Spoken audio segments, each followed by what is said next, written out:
All right, we're gonna get started here, and we're gonna start with giving you a little paperwork management and actually administrative items. For those of you who are live, the restrooms are across the hall. You're not gonna tell me if you need to use the washroom or any of that. Just go ahead and use those if you need to. The only thing I do ask of you is if you have cell phones, just please silence them. No, not a problem just to take the call, but please take them outside, because I've got some riveting things for you tonight, and we'll go through it. And that's the administrative on this side of items, and then I'll go into the paperwork management. This is a hybrid program, which means we've got people attending virtually too.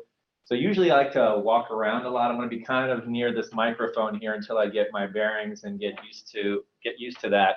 And for those of you who are attending through the web, the outline is where you need to be at this point. Other handouts I will reference, and all the handouts that we're going to go over tonight, I will put on the screen that we have, besides anything that's personal to your situation. So with that being said, a little bit of paperwork management for those of you who are live. I know no one's opened up the envelopes yet, right? So with the envelopes, the outline is all I need you to stay with right now. All the other handouts, I will go ahead and reference them throughout the discussion tonight. And with that being said, we will jump in to the program. My name is Bobby Faith. I should have started off with that. I am Insight Law, your estate planning attorney, and the running joke is if you don't know who I am, we got to talk about some other things later on. It's after class. But this is the 10th annual client meeting. When I'm going through the presentations and I was looking back through the annual client meetings from the first few years, I think this one, it just keeps getting better. I think the information that we have tonight is really going to be relevant. And for those of you who haven't attended an annual client meeting before, really the goal today is to get you handled on what's going on with the laws, what's going on with the law firm, and make sure you understand all the communication channels and all the things that we're offering you throughout the year. So let me make sure I've got my, there we go. Okay, so paperwork management, you have a PowerPoint, and then there are handouts, which I will refer to.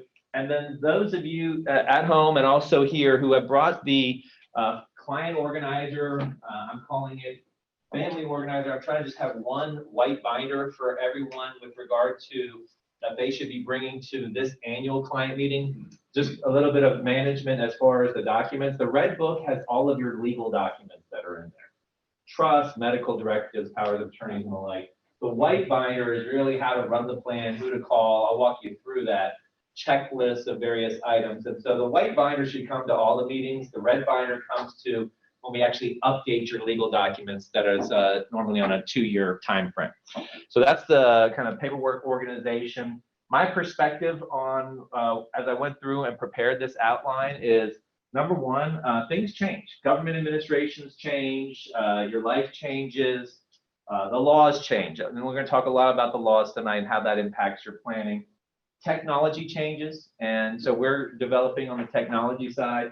And then the law firm, yes, we change too. So what we're going to do is go through all these items. The agenda is first, let's make sure you're clear on the law firm, what's going on with the update along those lines.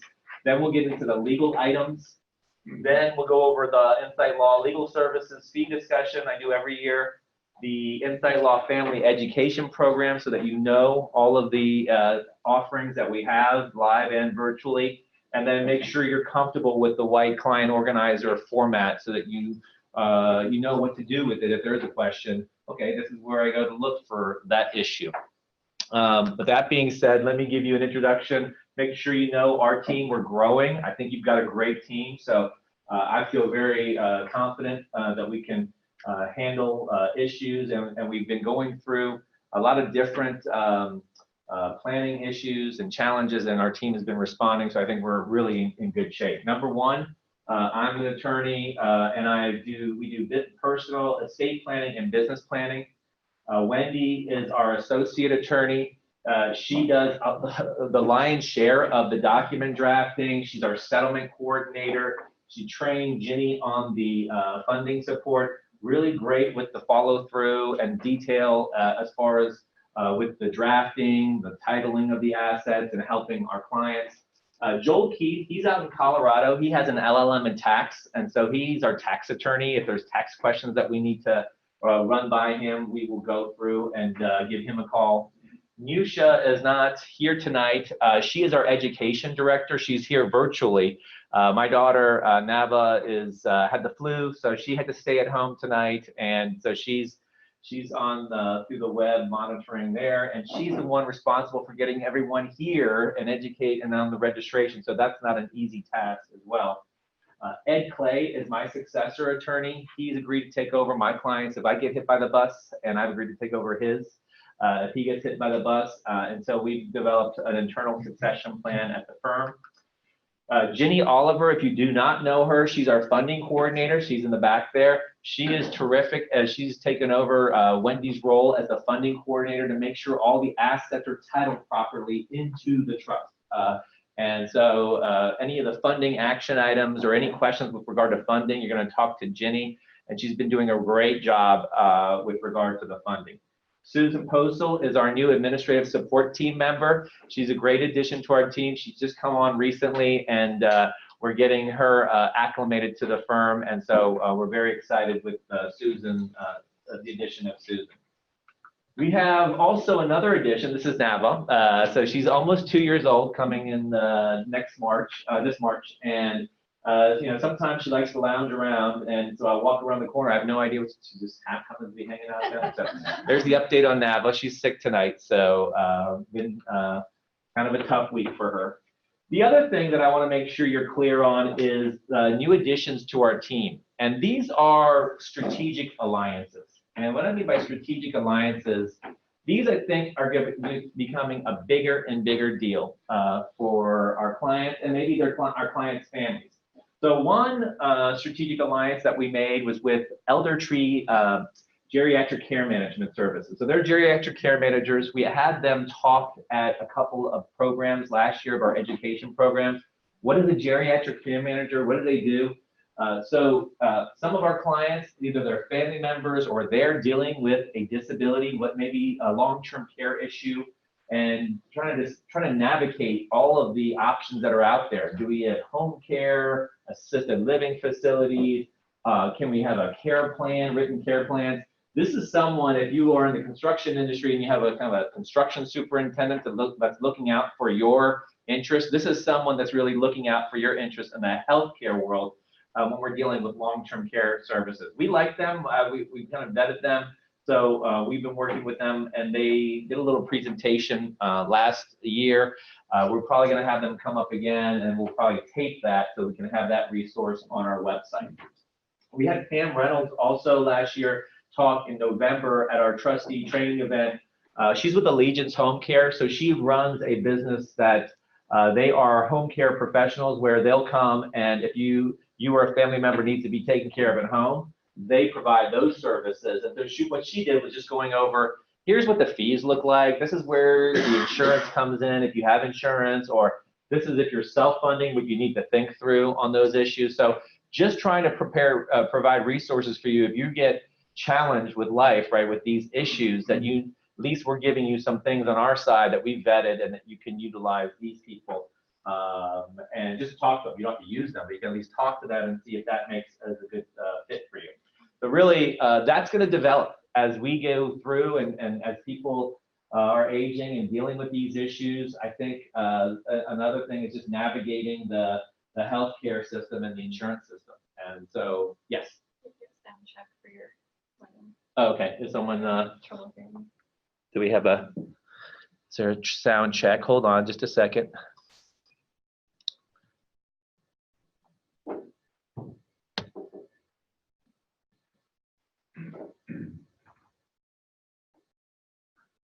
Okay, so I don't think that there's a. Oh, they can't hear us? Do a test. Okay, so test. Can you hear me? Did I mute myself? We can hear you. So Karen said we can. Thank you. Okay. All right, now we're back. So that is the more of the resources and the strategic alliances that we're trying to work with. Our process, I think our competitive advantage, the more and more I'm in this field, is it's our process, and we're able to effectively communicate what the issues are and keep the plan nimble. Okay, so most people, the traditional approach, right? When you, if you had done your estate planning before, if you had done planning before you met us, or if you talk to other individuals that might do estate planning, you might have done a will or a trust many years back. Went into the attorney's office very quickly and try to get the process done quickly because it's like going to the dentist, right? I don't want to talk about this stuff. And then there's no follow through, no communication. And then the traditional way I see that's happening is something happens, and let's say 10, 15 years go by between the meetings, and now people are stumbling in during the disability or death situation, and they think that something that was done 10, 15 years ago is going to adapt to what's going on with your life now. It's just not reality. On the financial planning side, we're really good about making sure that we update on a systematic basis. The estate planning side is just as important. And I think that's the competitive advantage, is we're able to disseminate information. And it's not just about taxes. I'll go through the taxes, and there's been changes in the tax laws. But I think a lot of people just want to do this, that if one of the biggest goals that I find our clients have is if something happens, I just want to make life easier for either the spouse or my loved ones if something happens. And that's really the key, is really the documents aren't going to do the work. It's the process, making sure that people know what to do at the right time. So communication channels, to me, I think is the most important thing, that you understand how we can communicate and that you're comfortable with our communication channels. So number one, as part of our maintenance plan, there's no additional charge for phone calls. We do phone appointments. So if you don't, with regard to phone appointments, it's just a way to avoid phone tag. So rather than having to go back and forth on an issue, I have dedicated times during the day where I'm going, where I schedule those slots, and then we talk. And usually I'm dealing with more of the more intricate issues. If it's a funding question, then you're going to get routed to Jenny. So you just know she's going to be the one on top of all of the funding questions. And then if it's going to be a scheduling issue, it's going to be Musha. Wendy does a lot of the drafting. And so if there's drafting questions or amendments that are going to go to Wendy. And so that's the goal, is to get you comfortable with who to talk to. You have a team. You don't have just one attorney. You've got a team that's working on your behalf. Emails and our phone appointments, what our commitment is within 48 hours. Obviously, we want to exceed that expectation, but we have a queue, and also obviously if there's an emergency, you're going to be bumped up. But that's the way that we're able to make sure that we get and address all of our clients' needs. Emails in your client organizer and on our website, it has everyone's email. So you should know however you get how to reach everybody, and that's another very easy way to contact us. Our website, I'm going to go through that a little bit so you're comfortable with it. I think it has been a lot of developments on the website that I think that you should take advantage of. Our portal, it's becoming a bigger and bigger tool for us. That's where we can access and upload the client-specific documents. Our annual client meeting, which is today, it's great to see you, right? And so you see what's going on. I see what's going on with you, and we're able to update and see each other. Every 2 years, we do a client update program to update the legal documents. And then the family education program series on just different topics, and I'll go through what I've laid out for this year. We're doing a newsletter monthly, so on different things that go across my desk, I will, and what's going on with the firm, we'll present that. If things are just starting to heat up and those communication channels aren't enough and you need to sit with us, down with us one-on-one, we offer personal counseling reviews. And then family meetings, we've done the one family meeting, and it was done virtually. It was dealing with dad's, taking away dad's car keys. That was a tough conversation. Kids did not want to deal with that. I think having the attorney there and having the process lay out, that was it was helpful for them. So use this as a resource on tough family issues that are in the estate planning world. So those are our communication channels. I think it's really, for us, it's an unbelievable way to be nimble and communicate, and it's all about communication, I think, when it comes to the law and your estate planning. Technology support, so our portal, website, webinars, and teleconferences. That's what I've been using to make sure you're comfortable with all of our technology. The portal, I'm going to have Wendy show you the portal and make sure that you're comfortable with the portal. We use Action Step portal and That's where we can upload your documents, your estate planning review worksheets, your asset review reports. And so are you going to, did we do that now? Yeah, we'll do it through the website. Should I wait? Okay, so we'll go to the website. So let me show you the website, and then we will go into the portal. So website, if you don't have your username and password, it is in your client organizer behind tab 2. If you don't have it there, call us and we'll give it to you. But there's nothing client specific on the website. And the website is at insightlaw.net. And there is just a member login area, and then you'll have a username, and then you'll have your password. And then this is just where you go in to the client area. And the first big thing that I want you to be comfortable with regard to the client area is, let me do that. Is the portal. So I'll let Wendy go through the portal aspect of the client area. Okay, so you can access the portal by clicking this link right here when you log into the website. So that's one way to get to it. And the other way to get to the portal is just by going to the direct website address, which is go.actionstep.com. And whenever we upload documents to the portal for you, it'll send you an email notification automatically. And we typically send a reminder as well, just in case that one goes to spam, with a direct link to the portal. So you would just click that, and then your email address is going to be your portal login. Okay, so that'll be the email, and then we don't keep your password for the portal. So that's going to be secure, whatever you set the first time, and if you can't remember it, then just go through the forgotten password link down here on the bottom of the page, and you can reset your own password. So we keep your password for the website, but not the portal. So if you have questions on logging in, you can always let us know.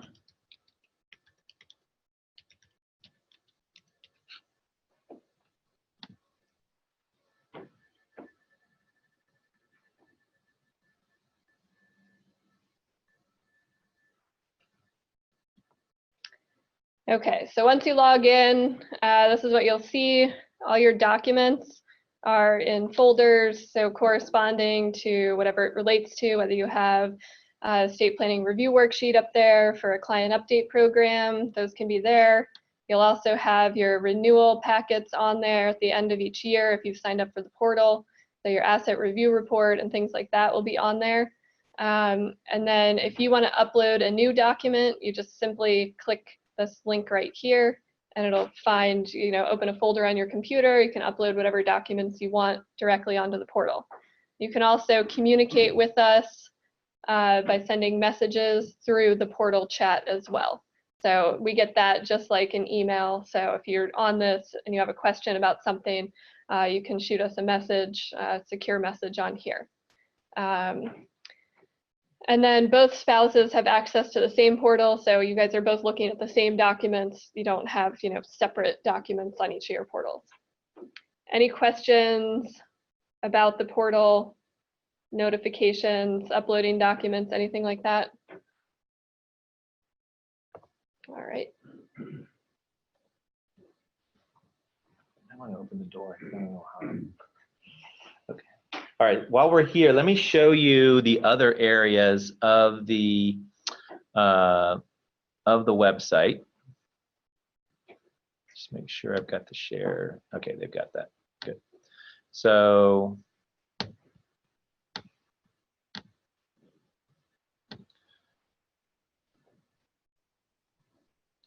sorry.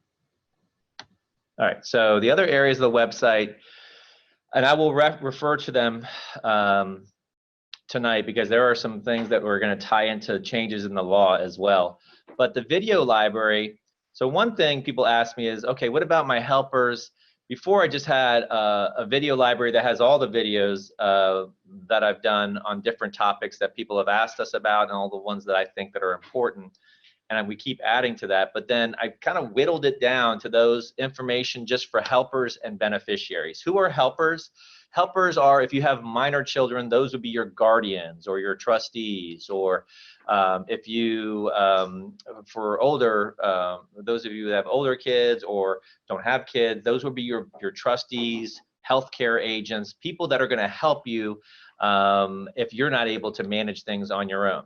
And so this one, I just kind of whittled down to those people. And so there's some required training. This is, you know, the 911 information that you need to know, our process, who to call, those types of issues.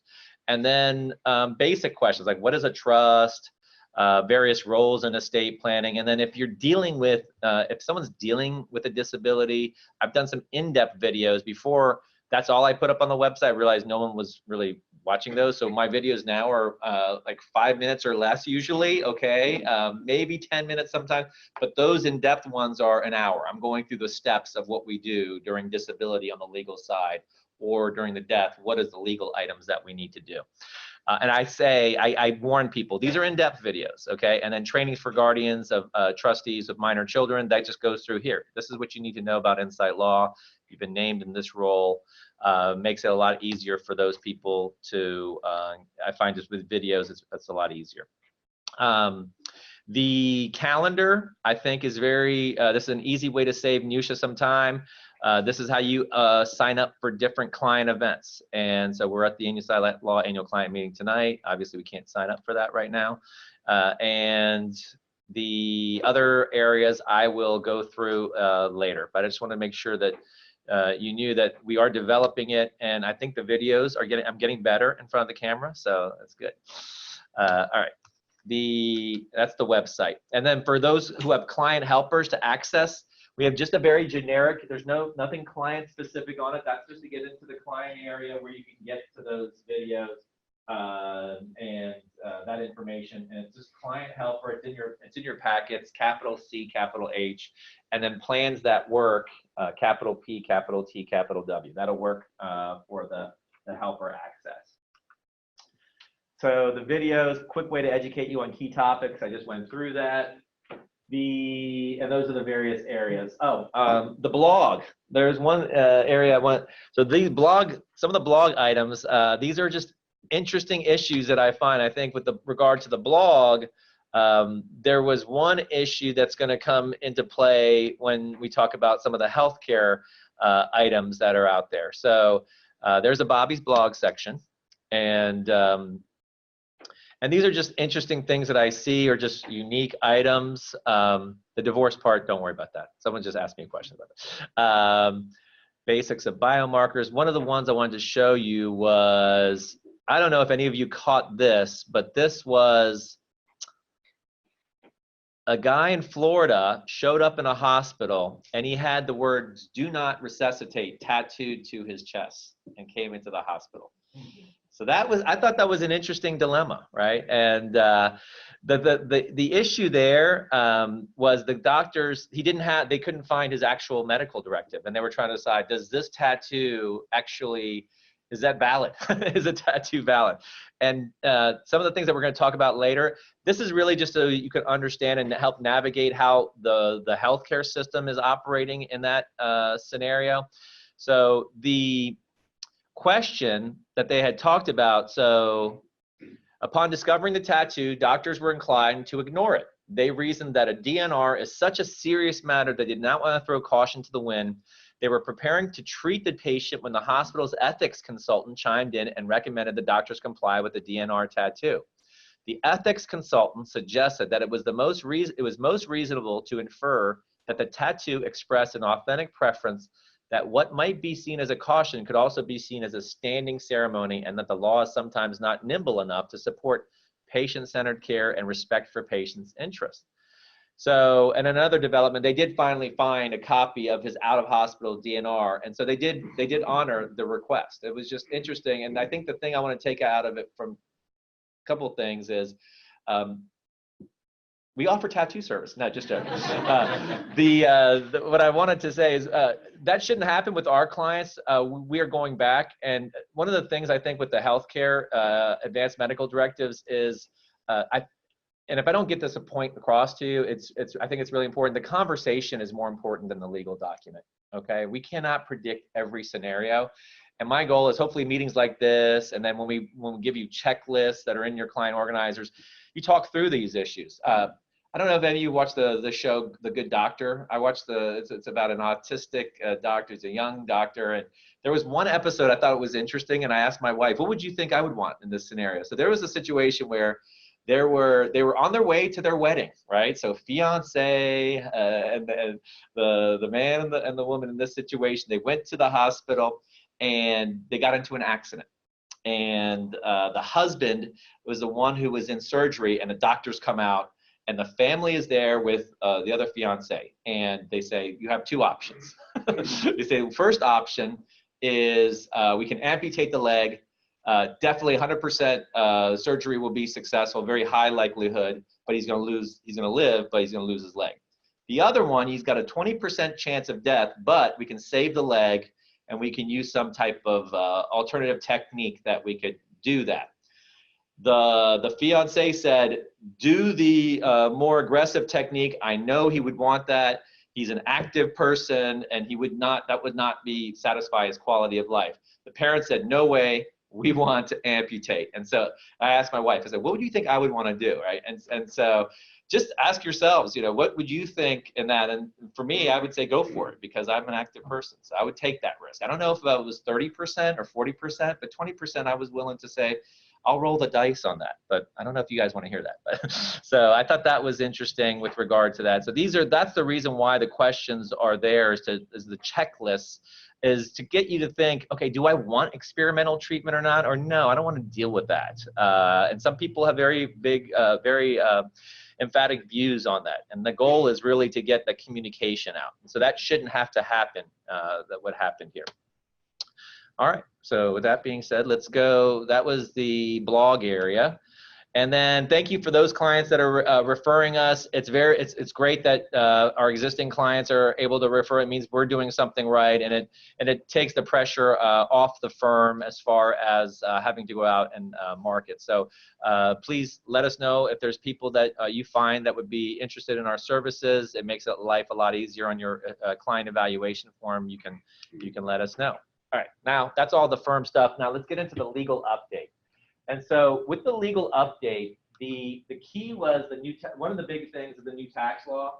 And I just thought it was interesting as far as, obviously, a lot of times they're going to be voted down party lines. This one was voted almost exactly down along party lines. And House of Representatives voted 224 to 201. No Democrats voted for it, and 12 Republicans voted against it. And then the Senate voted down party lines. All Democrats voted against it, and all Republicans voted for it. There was one exception. John McCain just abstained. He didn't vote on that one. So I just thought it was so close. And the tax comparison handout, I go to a lot of conferences. I think this tax comparison handout, it doesn't hit all of the issues, but I think this gives a good summary of it. And so the tax comparison handout is here. Let me show you. I think I had it in the, all right, so there's the tax comparison handout. Let me just show you from the estate planner's perspective what I thought was interesting with regard to the tax law. Top individual tax rate, right, they shaved that down. And then the tax brackets, the one thing I did notice was they really expanded the tax bracket, the 24% tax bracket. If you're a joint filer, goes from 165,000 to 350,000 of income is where that tax bracket stops. The estate tax exemption, I will talk to you about it, but if you remember my dumb IRS supermarket story, I have a separate slide on it, but it just doubled to, actually it's 11.2 million. It's indexed for inflation. I'll go through that. So that really raises the level on the estate tax side of things, and it doesn't impact many people anymore. That is scheduled to sunset, though, in 2025 unless Congress acts, and that goes back to 5 million at that time. The big thing that we saw, some of the state and local income taxes has hit a lot of people, I think, in this area because real estate taxes are so high in this area, and there's been a cap of 10,000 total that you can deduct for the state and local income taxes. The mortgage interest deduction, right? So if you already have an existing mortgage, you're grandfathered in. And so those are deductible up to $1 million.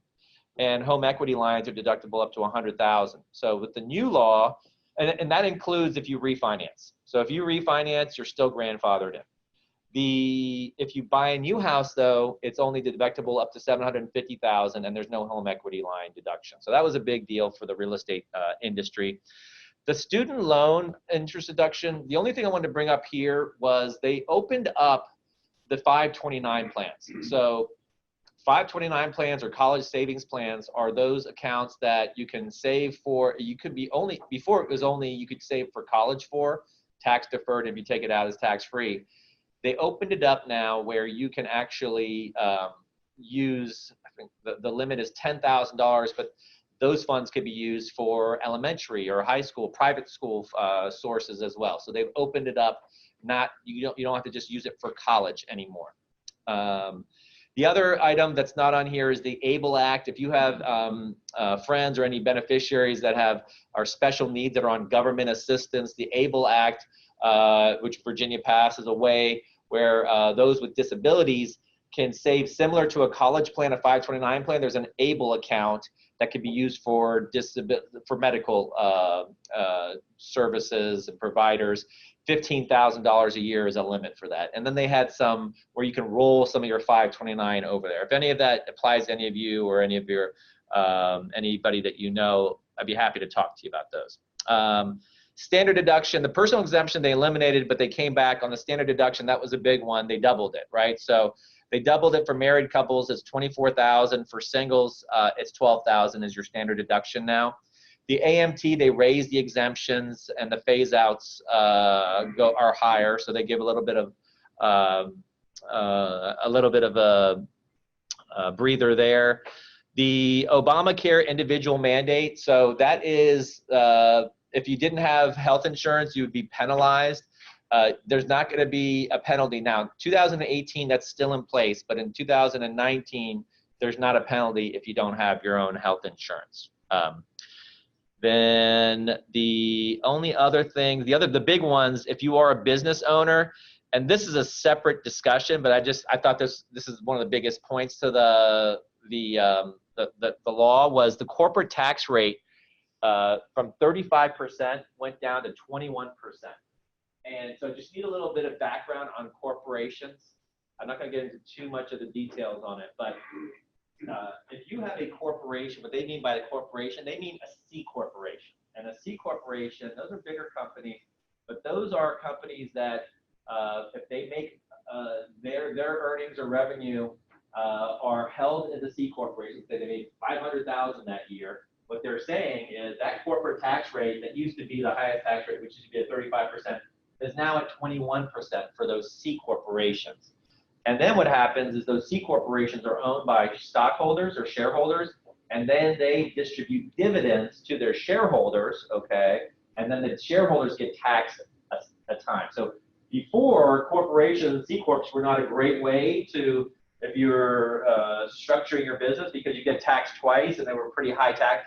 Now that they've lowered this, now it's a math problem, and those of you that have businesses just need to look at that. I'm sure your accountants have talked to you about or brought those things up. If they haven't, let us know, and we'll make sure that we can integrate or coordinate.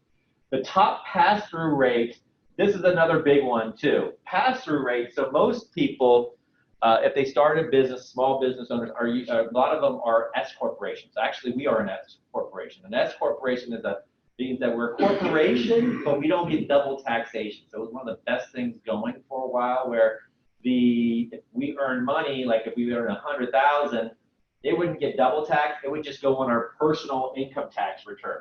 So, and that would just match your highest income tax rate, which is now 39.6. Well, they have now said, we're going to do a 20% deduction for certain income. And there's some caveats, and that does sunset in 2025.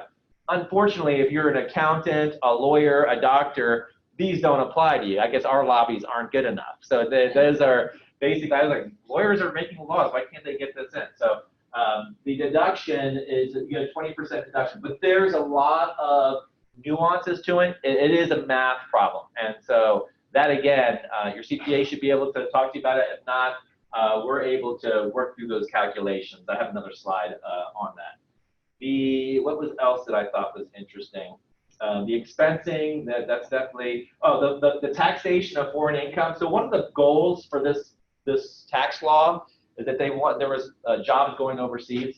And so they're giving a little bit of repatriation on, okay, if you have jobs overseas or income overseas, we're going to give you a little bit of a breather and you're able to repatriate that money. So we'll see if that really does work and if people, if that does bring some jobs back to the U.S. So those are the things that I saw, the main items. I really like this because it goes through the old law and the new law, and that is kind of the big picture overview. Now, where we go on the estate planning side, it's the pass-throughs. It's called a 199A deduction. So that is definitely a big one. It's a math problem. And so it says if you would like a personal counseling review to discuss, please indicate on your client response form. This is really for your accountant, but if you want us to talk to you, we got a tax attorney that goes through that as well. The estate tax law, so I'm not going to go through, I know everyone loves my IRS supermarket story. I'm not going to go through my IRS supermarket story, but the coupon is indexed at 5 million, indexed for inflation. So inflation was going to get, and I don't know if the number came out yet, they're still waiting. The number is supposed to be 5.6 million for 2018. And what this law did is says we're just doubling it. So that's times 2. Everyone has a coupon of 11.2 million now. Okay. So that means if you're married, 22.4 million sheltered without doing any advanced planning. And then for those singles, 11.2 million. Anything over that is taxed at 40%. What's interesting though, and that you need to know is there's an anti-clawback provision, which is very intriguing. So this is only going to really impact people who think, okay, my estate may be between those two numbers. In 2025, it's going to go back down to 5 million. And so if you think that your company or your assets are going to grow from now till 2025, and if you don't have faith that Congress is going to re-up on this, you can park things out into the parking lot now and say, okay, I'm using up all of those coupons that you're giving us now. And if they lower those coupons later, you're grandfathered in. Okay, and so that's the anti-clawback. Is if you think your estate is going to be in the area of 10 million, 20 million north, that's where you say, should I do this or not? It really depends on the nature of your assets, where you think your business is going to be, where you think the laws are going to be. They have to affirmatively re-up this provision in 2025. So as you see, it barely got passed the first time around. You never know.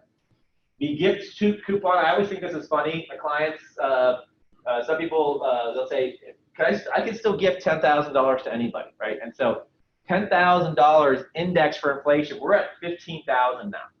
Okay, big deal, right? We moved up from $14,000 to $15,000. You can gift up to $15,000 a year to anybody, and the IRS doesn't want to know about it. And so that's kind of a de minimis number that they have now. Married couples can use both exceptions and do $30,000. Portability, I did a video on this. I talked about this last year. It really dealt with income tax impact of the plan if you did not update your estate plan, which all of our clients have done, because they changed these laws where estate tax isn't the issue. Now it's the income tax, and we want to make sure that we have the lowest income taxes paid, and we've got those provisions in. Legal update on the state law items. So I think Virginia is really a good guide for the other jurisdictions that we work with clients on: Maryland, DC, West Virginia, North Carolina, Colorado, Delaware. This Virginia, there's a couple of things that Virginia had done that I want to make sure that you understand why they're doing it, and that's kind of giving you an idea of what's going on in the estate planning world. 3 areas. One is this augmented estate statute. Some jurisdictions call it an elective share statute. That only deals with married couples. The Uniform Trust Decanting Act, I will talk a little bit about that, and digital assets becoming a bigger and bigger deal, the digital footprint that we have. So the augmented estate, I don't spend too much time on this. I just want to let you know they spent a lot of time in the legislature on this. It's really just a change in philosophy on spousal elective shares. So before, if the plan was the way that traditional plannings were done is if a spouse disinherited another spouse, what the spouse could do who got disinherited could elect against the will. And in Virginia, they could take 1/3. And so I'm finding more and more states are taking this support theory for the spouse. And what that means is there's a time frame. Instead of just getting 1/3, it's actually now in Virginia, you can go from 3% to 50% depending on the length of marriage. And I think they say after 15 years, you've earned it, you get your 50%, I guess. I don't know. But that's where they come, that's where the augmented estate statute is. In our plans, normally what we have is a remarriage protection provision, which just basically says, if you did get remarried, can't stop it from public policy purposes, but we just want to make sure most people take this option, that we want to get a prenuptial to protect the inheritance for the spouse or the kids. And so that just shuts that whole issue down completely. So that's not even an issue for our clients. The other one that I thought was really important was the decanting statute. So I don't know if any of you wine drinkers, I always say I'm going to bring my decanter here, right? So for those wine drinkers, decanting, and I'm going to mess up the definition, but basically you're carefully, right, pouring wine from one container over to another container, and you're trying to leave the sediment, the bad stuff of the old wine. And that's kind of what decanting is with the trust. And why do people, and this is Virginia passed a law, it was a big deal. And so decanting is they're trying to take provisions that they don't like, and they want to open up or transfer those assets into a new trust, create a new trust. Why would why would people want to do this? It's because circumstances have changed. And there's might be issues with the first trust. And a lot of these trusts, some of these trusts are irrevocable, and there's no court. And so this statute helped a lot of attorneys that say they were going to court to petition, hey, we got to get these updated. And so I think it's just a teaching point from our side. It's not an issue in our firm, because we have a maintenance plan. So we're routinely updating the plan. But this is a way, they couldn't figure this out, so they go through the legislature, and it's so a lot of things to do. And what I'm saying is, does it sound familiar? Of course, I'm going to use it as a teaching point. And the teaching point is, it deals with the trust protector. So I'm going to tell you what a trust protector is, make sure you understand what that is. But while we're here, the 4 things that I was looking through my old slides, so I talked about this in another presentation. The 4 things, if you understand these 4 items, your plan's going to be fine. Okay, you have to know what an estate planning review worksheet. That's our executive summary of your plan. That is in your white binders. If you don't have one, let us know. And there's a section called reports. And the estate planning review worksheet is just a 12-page summary of all this. Most of my clients don't want to read all this, right? And so that is just letting us know if there's changes, that's where you go. If you want to make an amendment change or something, make those changes, send them to us. And we send these to you every 2 years. The other key, and so we know that the plan is nimble. It's updated according to your latest goals. The other one is the asset review report, which is in your files now, or in your handouts now. That is an inventory of your assets. So I don't have to play Sherlock Holmes to go find everything if something happens to you. Cuts a tremendous amount of time. Personal instructions, your assets, we're good. And then these other 2, we've seen when to seek additional counseling. So if there are health issues on the horizon, let us know sooner rather than later, so that we can help you and be proactive on those issues. And then the final I'm going to talk about right now is the trust protector support. So what is this trust protector, and why would you need it? So the first thing is, think of the trust during your lifetime as an open bucket, and you can put assets into the trust, take assets out, and you can change it at any time. It's called a revocable living trust. It's created during your lifetime. You amend it, change it. And so there should be no issue why we need to get into any of these other issues. But our clients sometimes are becoming disabled. And let's say they change the new tax laws, right? And my client cannot sign the updated document.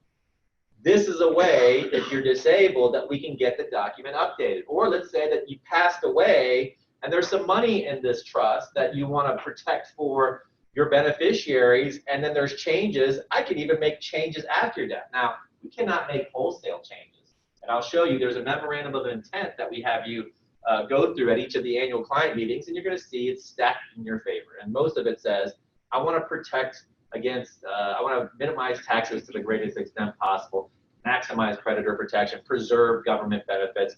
So these are things that we're documenting your intent. And this allows us to avoid that statute, and we can keep things taken care of internally. So who might serve as this trust protector? So as a review, there's normally just three parties to a trust. The trust maker, that's you creating the trust. The trustee, the one managing it, taking care of the trust, paying the bills. And the beneficiary, that's normally you at the beginning. And so those are the three parties. This trust protector is this fourth party that's kind of lying in wait. There's not named in the documents. It can be named by your beneficiaries, your trustee, and the person who can serve, they can't be related to you. So that is a rule. They can't, and so there's some rules to this. They should have a strong understanding of the law, and they should have a strong understanding of the trust document. I just keep thinking, I don't know who that could be. I'm not sure. But, so maybe the law firm, right? Because we're pretty familiar with it, but we don't have to serve. It would be if you want it. And so how does your trust protector know your intent? That's because I've got it documented from your initial goals, your design template, updating. I know what you want. And so that to me is a big deal in that as clients are maturing, or if we have an irrevocable trust that for beneficiaries, that we can be nimble, and that's really what a trust protector does, is able to update the plan, not change beneficiaries and the like, but just make sure that we're on track with what your goals are. Digital assets. Okay, so I was trying to go through how many digital assets I have. So asset review report lays out all of your financial assets, and Jimmy does a great job of and it's hard enough just to keep track of your financial accounts, your real estate, your 529 plans, your insurance. Think about, but your Amazon account isn't on there, your Apple account, if you have a website or domain names, emails, those aren't on there, right? And so what happens if you die or become disabled? What happens to those accounts? So it was becoming a bigger and bigger deal. There's a federal statute, and then states are adopting it. And so states across the U.S. are going to continue to be adopting this. Virginia adopted it in July 1 of 2017. I think it's on the table in Maryland right now. It'll be adopted. And so it allows someone acting on behalf of a decedent to have access to digital assets and records of that individual. So let me kind of peel that back. And what does that mean? And first of all, the Act says if users don't want to give control, then you can create a denial where you say, I don't want someone. And so why would you first want to do that is if you have a Facebook account, you have an Amazon account, Apple, or an email account, do you want to have that, or a LinkedIn account, do you want that to continue in perpetuity? Do you want to transfer that account, or do you want to delete that account? And so if you haven't made any directions for that, most people don't make any directions for that, then the law is going to supplant that, put things in there for you. So you need to understand you can do a denial, and the denial is saying what your wishes are. And there's three ways you can do a denial. One is an online tool that allows the user to modify or delete a direction at any time. I'll talk more about that. Then also we can integrate it into your trust, power of attorney or will, where your trustee handles your financial assets. Well, here's your digital executor to handle all of the digital assets. And then your terms of services agreement. I don't know how many people read their actual terms of service agreement for all the websites and others, right? Those are stacked into the web hoster's favor. And so the law says that the custodian, so if you have email accounts, they don't need to disclose, need not, and I like that, put that in quote, disclose any digital asset that the user deleted. And it may assess a reasonable admin charge to cover the associated costs.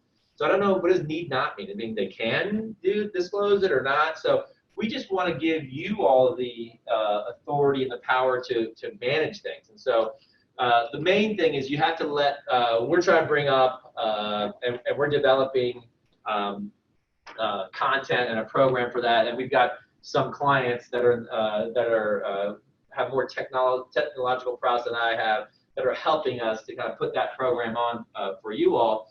But really, it allows you, we want to come up with a way you let us know what you want. And one way is, it's an easier way. This is another strategic alliance that we're looking at. I brought this up at last year's annual client meeting. Really didn't lay it out as well as I wanted to.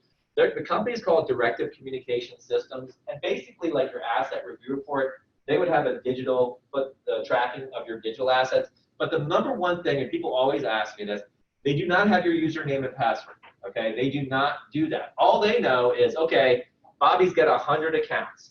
Okay, for each account, what does he want to have do it? His email account, does he want to transfer it, delete it, keep it open? What are the directions for that? So they'll have the basic info, but they're not going to be able to access so that when I die, then they tell the various organizations, well, he wanted to shut this one down. He wanted to transfer this one. He wanted to do this. So they do that, okay, because we can't do that, and we want to try to incorporate them. And we've got enough of a client base where we can get some things at lower prices, but I'm not putting anything on our clients until we have a good feeling and have vetted it. But we beat them down to $50 a year per user. So married couples, it would be $100 a year. And that is a way that you can take over with an online tool saying what you want to do with your digital assets. The other way is we have provisions in your trust and will that, hey, allow your trustee and agent and your entire attorney to be able to manage these things for you. And then also some of the companies like Facebook has done a good job where if you actually know how to navigate it, you can create a legacy account, or you can tell them on the actual website what you want to have do it. To do it. But with those of you who have websites or domains and emails, this is the big issue. And for me, I've got at least 100. I was just looking through it, and we're trying to get our arms around it, and we just have to track it just like everything else. I don't want the usernames and passwords. People always ask me about that, but the idea is on that end is, well, what if something happens? Is one spouse handling the bill pay, or if you're single, do you who could find your passwords, and is there breadcrumbs that we can find? The Red Book is a good tool. We're trying to see, not where you store those things, but maybe where they can go and look for other items. There's a section in there that says that we have in the Red Book that you have location lists that you can put on there. So that's the digital assets. That's what's out there, and that's every conference I go to, people are talking about that. Adult exploitation, so this is unfortunate that this is happening. It doesn't happen to our clients, but just letting you see that they have passed a statute, and it's really just dealing with people that are taking advantage of adults that are breaching their fiduciary obligation, neglecting them, using undue influence to acquire, possess, or control the adult's financial resources. So the key here, the statute, and this is, they're defining it, right? There be people being tricked, misled. Somebody was, a friend of mine, his dad, they were calling regarding a lottery, and there's some people out there, and they spent a lot of money on these scams that are going on out there, and they're kind of dumb scams, but if you're losing your wits, you could be a target.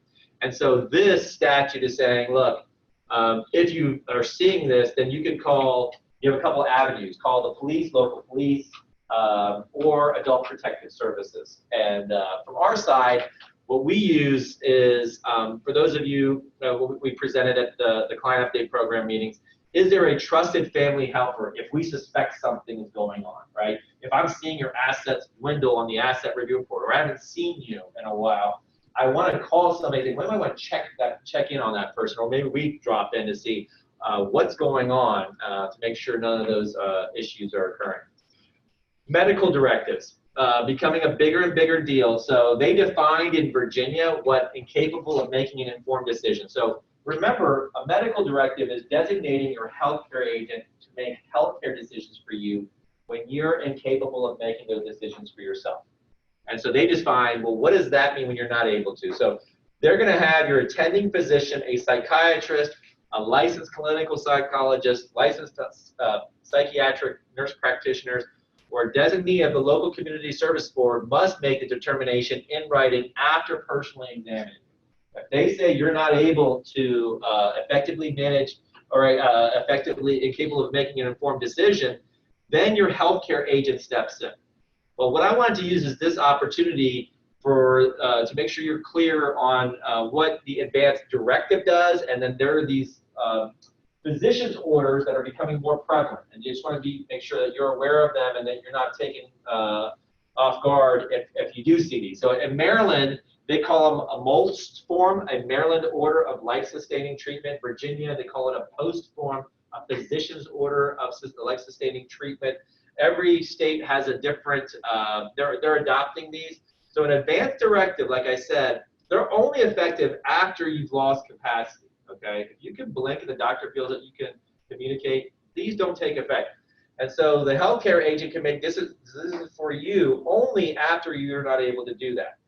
On the other hand, this most form or the post form, it's a medical document signed by both either the doctor or the clinician and the patient, if you're capable, and is effective as soon as it's signed. And so you need to understand, regardless of your capacity to make decisions. So we want to make sure you're clear. And I think the main thing is, my analogy of it is, well, let me show you the form first, and then I'll give you the analogy that I have. So the form looks like this. And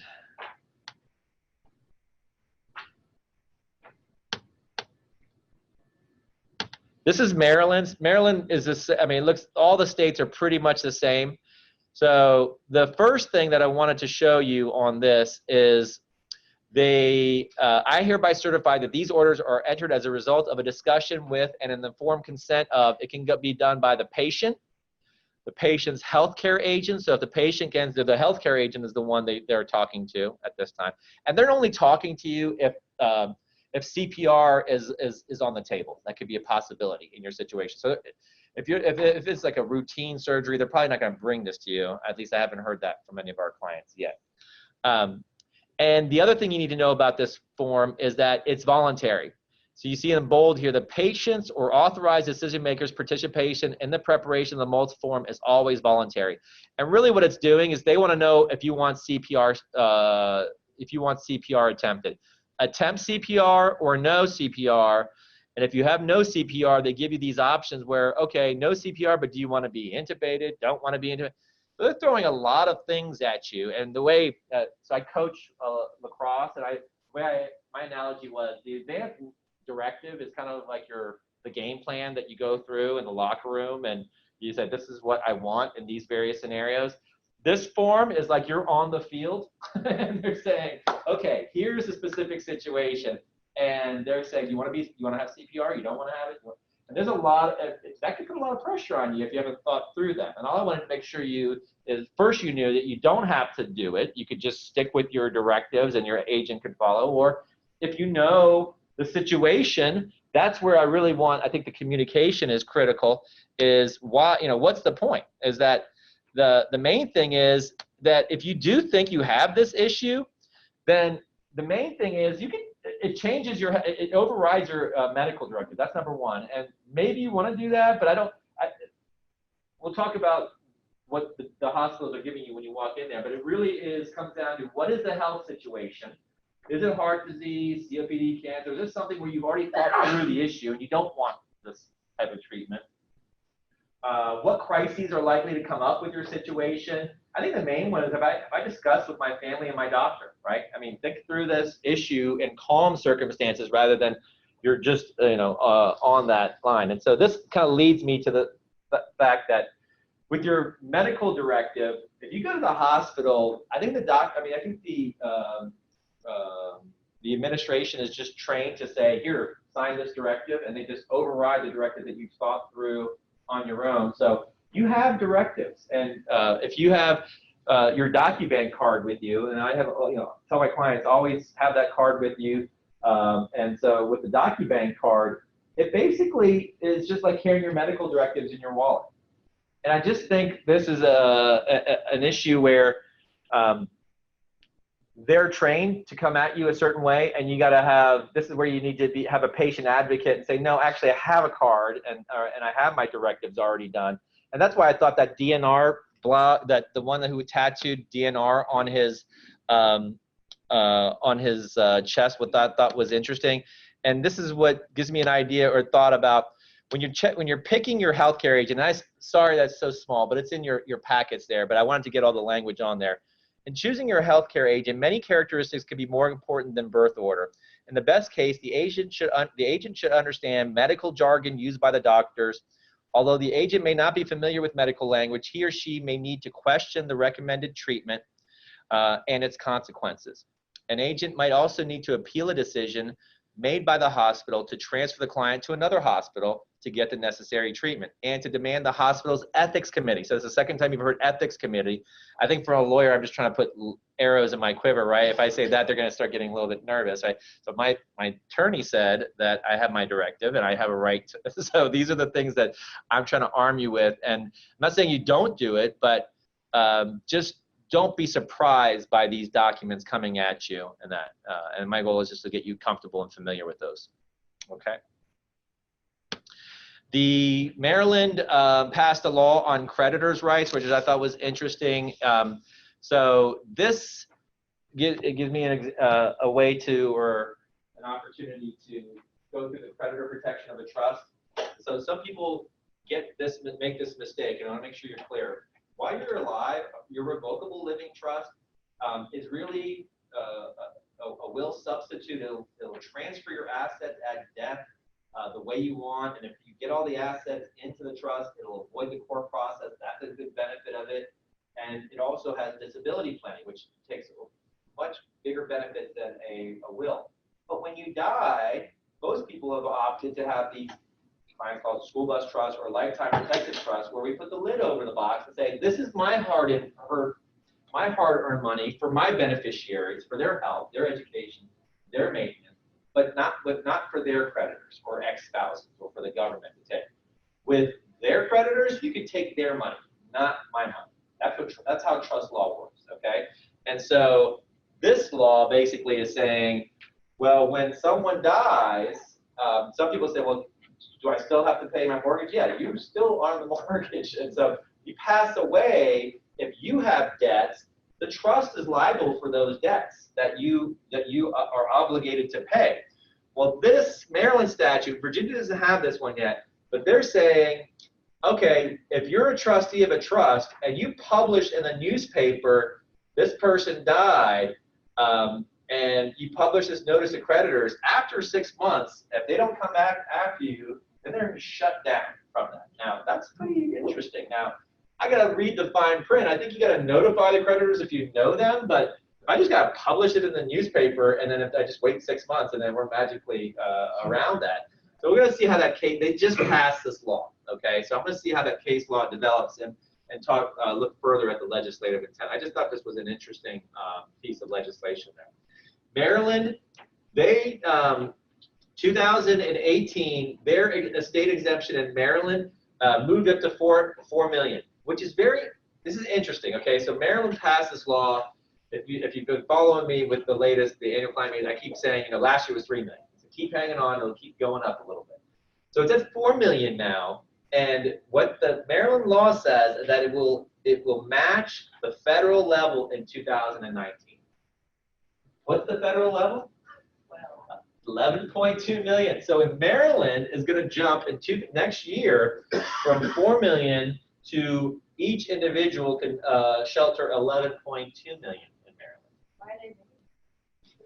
They just passed a law where I guess they wanted the revenues. They keep this gradually moving it. So I thought that was interesting. DC, if you're a DC resident, they said we're gonna match the federal level in 2000. They passed this law before they knew what the feds were doing, so I thought that was interesting. They're at 11.2 million now. So DC, you've got that.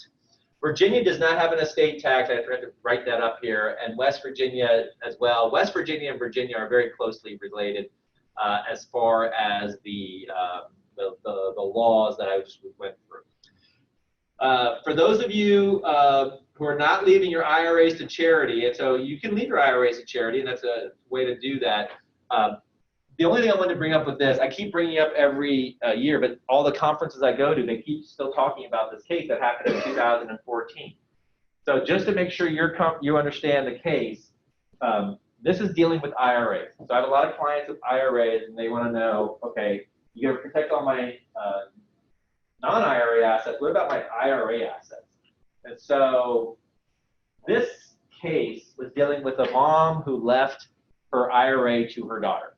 And her daughter, the IRA was like $400,000, $500,000, and the daughter filed bankruptcy after mom died, and she had the IRA. And daughter asserted her right, hey, IRAs are protected. I know those IRAs are protected. The bankruptcy court said, no, not so fast. It got kicked to the Supreme Court, and the Supreme Court said, you know what?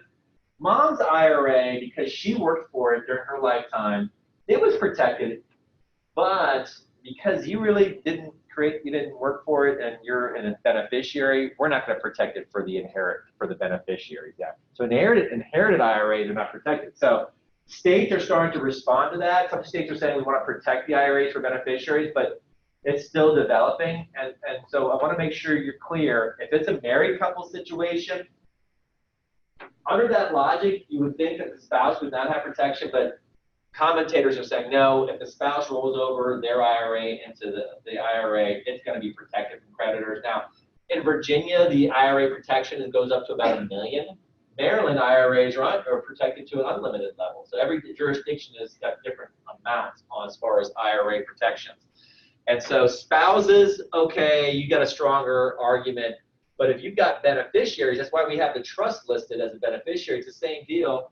Trust would be the beneficiary of the IRA or your beneficiary.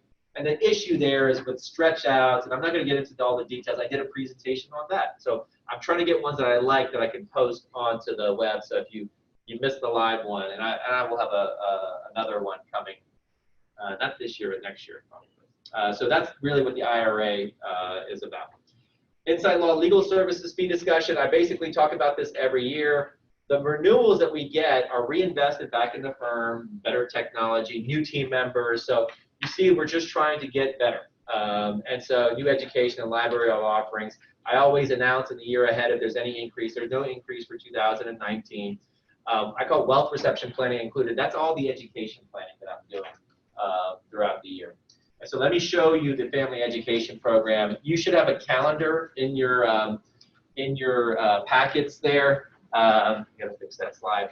So I just wanted to make sure you all understood and knew what the different programs were. The one that I want to make sure you know, and it's on the web as well, is the Empowered Legacy session. I call that one, I do this one quarterly live, and that one is where it's kind of a client orientation meeting on how to work with the client organizer, how to use our website, how to use our various reports, how to communicate with a law firm. So those are the things that if you're just not comfortable with how we operate in our reports, that's what that meeting is for. And I go over all those details, and I've done that and put that on the web. The training programs, I decided to rename them, and we just call it, the chairman of our network actually renamed them, but I just thought it made sense. Call them Nuts and Bolts 1 through 4. So Nuts and Bolts 1 is basically the family education program overview. That's the one where I go over, that's the one that's Saturday before Thanksgiving. Something happens, this is the 911 information you need to know. The helpers need to go to that like once every 5 years. I do that through the web as well. 2 through 4, these are more the in-depth ones. So death settlement, so I will go through the steps of a death settlement. I don't do that every year, but I'll do that every other year. Or disability settlement or disability education programs. And I'm doing one this year on that so you understand why we're doing those issues. And then this is one for the beneficiaries. If you have something to leave your heirs, you know, how to maximize your inheritance, how to run one of those trusts if there is some money there to protect. What do I need to know about those things? So the calendar lays out the next Empowered Legacy session is April 6th. That will be live and also a hybrid webinar. The Maximizing Your Inheritance series is on April 20th. And then for the disability side, on June 22nd, I'm doing a special delivery program. So I want to make sure in your packets you have this little special delivery checklist. I want to show it to you. You don't have to fill it out, but this is something that is just it's just a result of where we are in our practice and where things are kind of developing. So this checklist, I just wanted to show you, I want to be going through this in that program, and this is for clients who either physically can't make it to client events anymore or mentally can't make it, and we still need to get things updated, right? And so I want to know, should I still be sending the client's mail, or is there a helper out there that we need to be sending things to? So if you have family members, if you're doing things for other family members, you know, you might think about that. Listserv participation, I was thinking about just having a specific listserv for just helpers and say, here's things that you got to know in short little blurbs. I haven't brought that up yet. And then if you're the client, right, and let's say you are disabled, what is your next meeting? Is it a client update program where we're actually updating your legal documents, or is it one of these meetings, an annual client meeting? And so I need to know who's going to be attending. So if you're not going to be attending live when we have to sign documents, if you can sign, but you can't make it in, so am I mailing it to you? Are you going to have notaries or not? We're in development of a notary. Virginia is a very technologically advanced state as far as they have a statute that allows for digital notaries. So soon I will be able to just watch you over the internet and be able to notarize your signature just by seeing that. And so that might be saving a lot of time and expense as well. And so that is one thing. Or am I going to send that out? Or are you going to have, what I mean by scout delivery, do you have somebody who's a helper? It's usually a family member that is going to attend the meeting, whether it be live or through the web.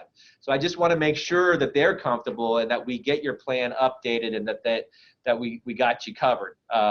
Because it's if we don't have a system or process in place, then it's going to go off the rails. And then do we need to check in? Is there a competence issue that we have to worry about?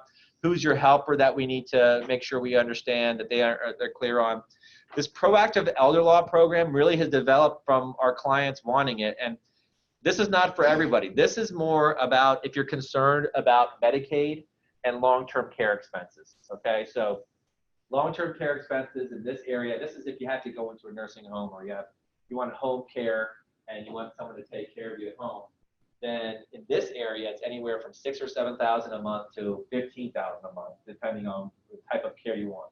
There's only a couple of options, right? You self-fund. That means you've thought through your financial plan and you say, yep, I got enough money to handle that. My dad didn't when he was when he had Alzheimer's.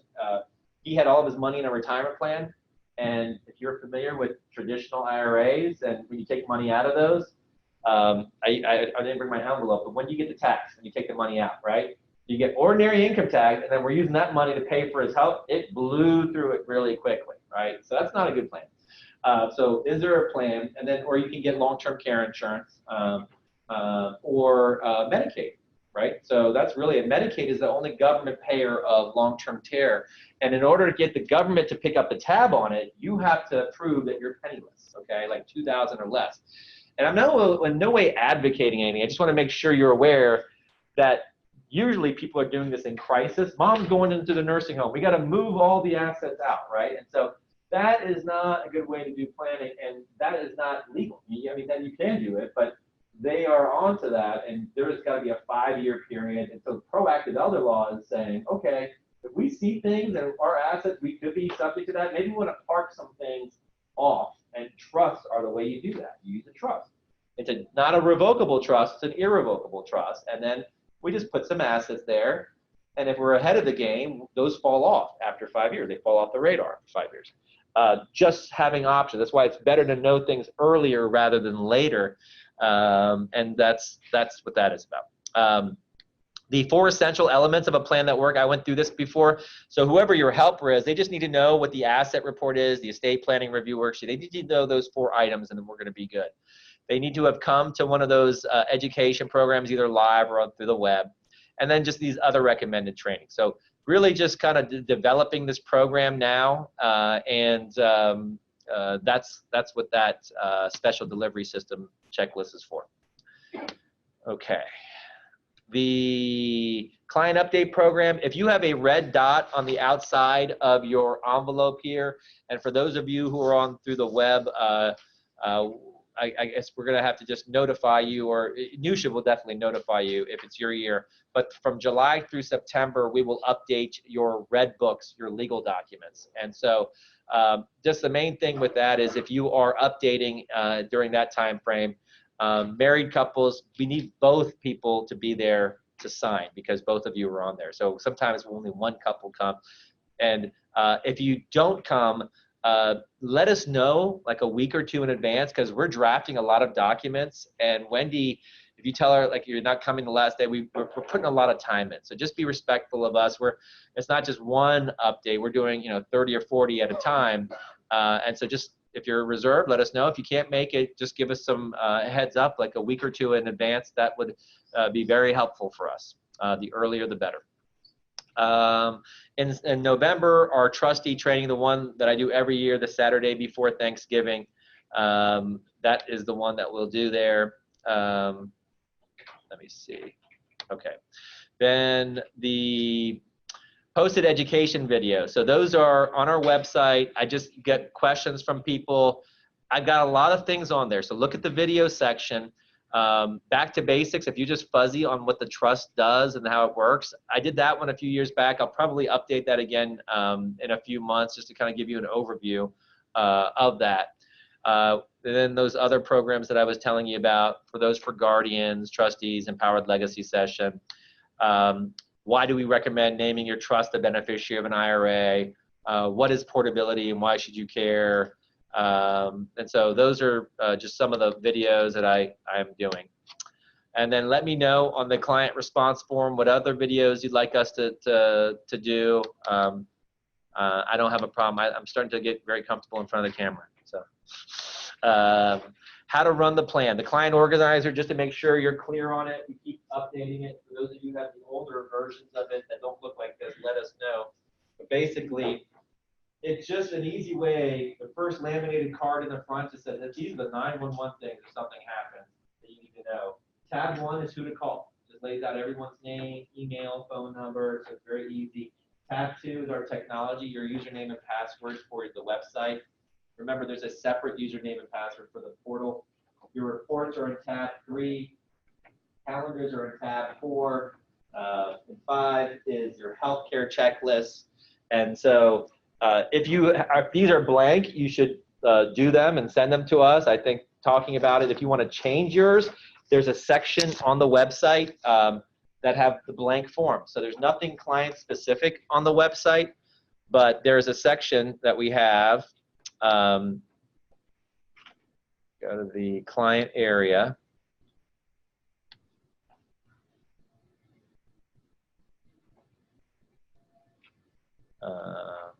Sorry.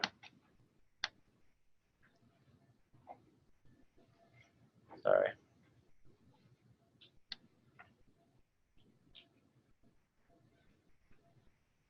I'm going too fast through the stuff. All right, so the client area, there is a section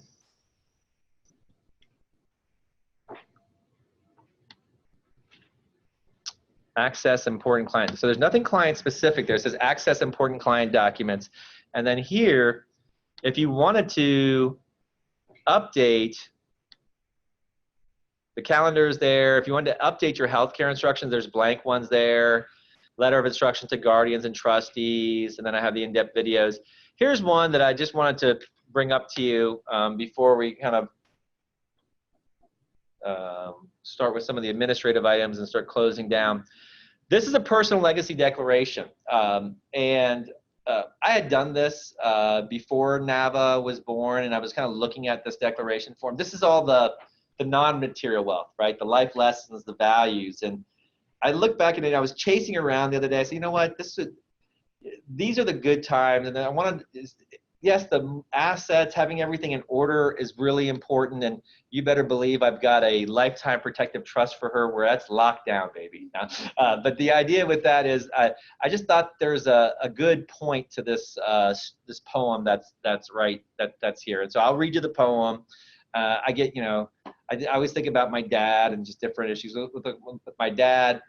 You know, when he was when I graduated law school, I mean, he was trying to teach me along the way, but you know, some things just wouldn't listen at the time, or it was more, you know, it was more father-son. We became friends when I graduated law school, but that was a time that he was diagnosed with, you know, he was getting sick, and that really, from my side, I thought it would have been great to have some. His lessons on, you know, if you're having challenges in your business or best investment or worst investment, those types of questions. And this poem I like, so I'll read it to you and I'll tell you, show you some of the questions. And this is an easy way to document your declaration of your legacy and just send it to us. But an old man going alone a highway, it's called The Bridge Builder. And it's called, it starts out like this. An old man going alone a highway came at the evening, cold and gray, to a chasm vast and wide and steep, with waters rolling, cold and deep. The old man crossed in the twilight dim, that sullen stream had no fears for him. But he turned when safe on the other side and built a bridge to span the tide. Old man, said a fellow pilgrim near, you are wasting your strength with building here. Your journey will end with the ending day. You never again will pass this way. You've crossed the chasm deep and wide. Why build you this bridge at eventide? The builder lifted his old gray head. Good friend, in the path I have come, he said, there followeth after me today a youth whose feet must pass this way. This chasm that has been not to me, to the fair-haired youth may a pitfall be. He too must cross in the twilight dim. Good friend, I am building the bridge for him. I like that one. So the questions that they have there, and you don't have to answer all. Take the ones that you like. What are the names of your parents, grandparents? Where were they born? How much of a role does your heritage play in your life now? Or where did you grow up? What's an important lesson you learned early in life? So I'm going to go through this again now and to see how it's changed for me. I think it's good to go back every once in a while. Who were 2 or 3 influential people in your childhood? How were they influential? I just think in the estate plan, there's a great place to put a lesson or a gift. And it would have been really nice on my side if I had done. I would like to have added. So I'm giving you all the opportunity to, if you want to do that for your people, that's just an easy way to just do it. We also do videos and audios. Those are a little bit more in-depth, carefully designed questions, and those are the items. But that's the legacy moment that's there. The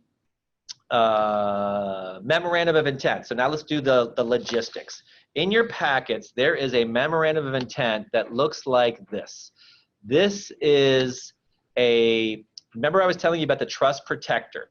So this memorandum of intent says, and then you state your name, you put your name in there, right? Have created an estate plan that contains 1 or more trust agreements. So this is where that trust protector comes in. And so if we need to change things and you're not able to do that yourself, here's my documenting your intent. So I ask you to initial the things that you like. Hopefully you like all of them. I'm trying to stack the deck in your favor. The first one is reduce or eliminate both federal and state estate tax to the greatest extent possible. Reduce or eliminate federal, state, and local income taxes. So you just go through and initial all of those. You're going to put the date, which is February 15th, and then you sign and print your name on the bottom. And then all of the documents that you hand back to us, you're going to have your name on a folder out there, and Susan and our team will get them for you. They'll collect them for you. And so that's the memorandum of intent. Take some time to do that. Now you know why I have you do it.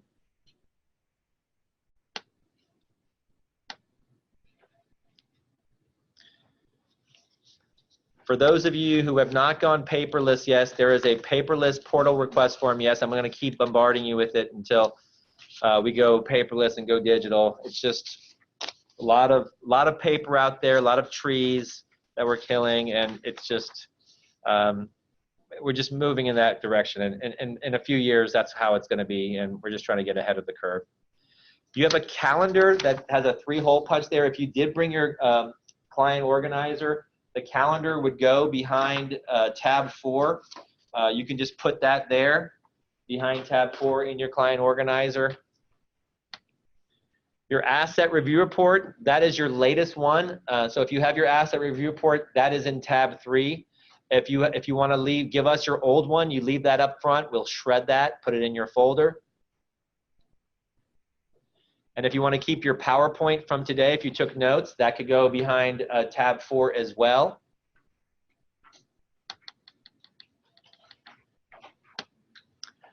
And then the client evaluation form. So this is important to me. Make sure that I'm clear on what I should be focusing on. And so where's my evaluation? There it is. Okay, so the evaluation, just let me know how we did as a rating, and then that's the paperless question. Please stop sending me paper. So there's another question we want to gauge interest on is because some of our clients, their beneficiaries or their helpers are in different states where it's hard for them to get access to the documents, and so we want to put those on the portal, and we can give your people access to that if you want us to, or just have them there, and then when the time comes, they can access it. But so let us know. We're trying to gauge interest on. We want to have our legal documents stored digitally because that's the key is can they get to those documents at the right time. What other topics you would like us to address in the future? And then this is one for Nusha, number 4, is you can't imagine how much time she spends trying to get everyone confirmed and our team and Susan to do that as well. So we found that some people, like with their doctors, they're texting them confirms. Let us know if text is an easy way because we can do a text and through our phones we're able to do that. So check off if you want us to confirm meetings with text or if it's email or if it's snail mail, but let us know because this will save Nusha a lot of time. And then if you do have anybody that you know that could refer us, that would be great. And then I'm gauging interest on the DCS program for the digital assets. We have not done any deals with them. They keep calling, so I'm trying to make sure that it is a good fit for our clients. And then our client advisory board meets once a year. We do it in the summer, and we go over you're kind of the voice of the firm, letting us know how we're doing, what we need to improve on. If you'd like to participate, let us know. And then these are questions about the renewals. Some people did not see the renewal invoice or issue, so should we not include it in your package? Should we send you a separate one? Just let us know. I'm just trying to gauge what we need to be doing. And then do you want your report in your asset review report and your renewal packet or not? The IRA protection program is that Clark Supreme Court case, so let me know how many people are interested in that. The Medicaid and Veterans Benefits Planning Program, that's more on that proactive elder law. And then Special Needs Program is for those individuals that are on government assistance or have beneficiaries that are on that or have family members and want to preserve those benefits. And then any other general comments that you would like to provide to us. And I think with that being said, I will just check on the chat, make sure there's anything that I need to answer specifically or if that needs to be done. Okay, so we got updates for some people, good. Okay, so we gotta get our documents, so we're working on that. Okay, very good. So if we didn't answer you, we will call you or get your documents to you or get, and we'll follow up with you and make sure that you're addressed. So thank you very much for attending virtually as well. So for those of you, for everyone, if it's your year to update, I'll see you at the client update program or at one of our education programs that are throughout the year or the 2019 reunion. So did that in an hour and a half. So I think we did okay with that. And with that being said, if there's any questions, let me know. And have a good evening. I appreciate your attendance and thank you. Have a good evening. Thank you for those of you who are online as well.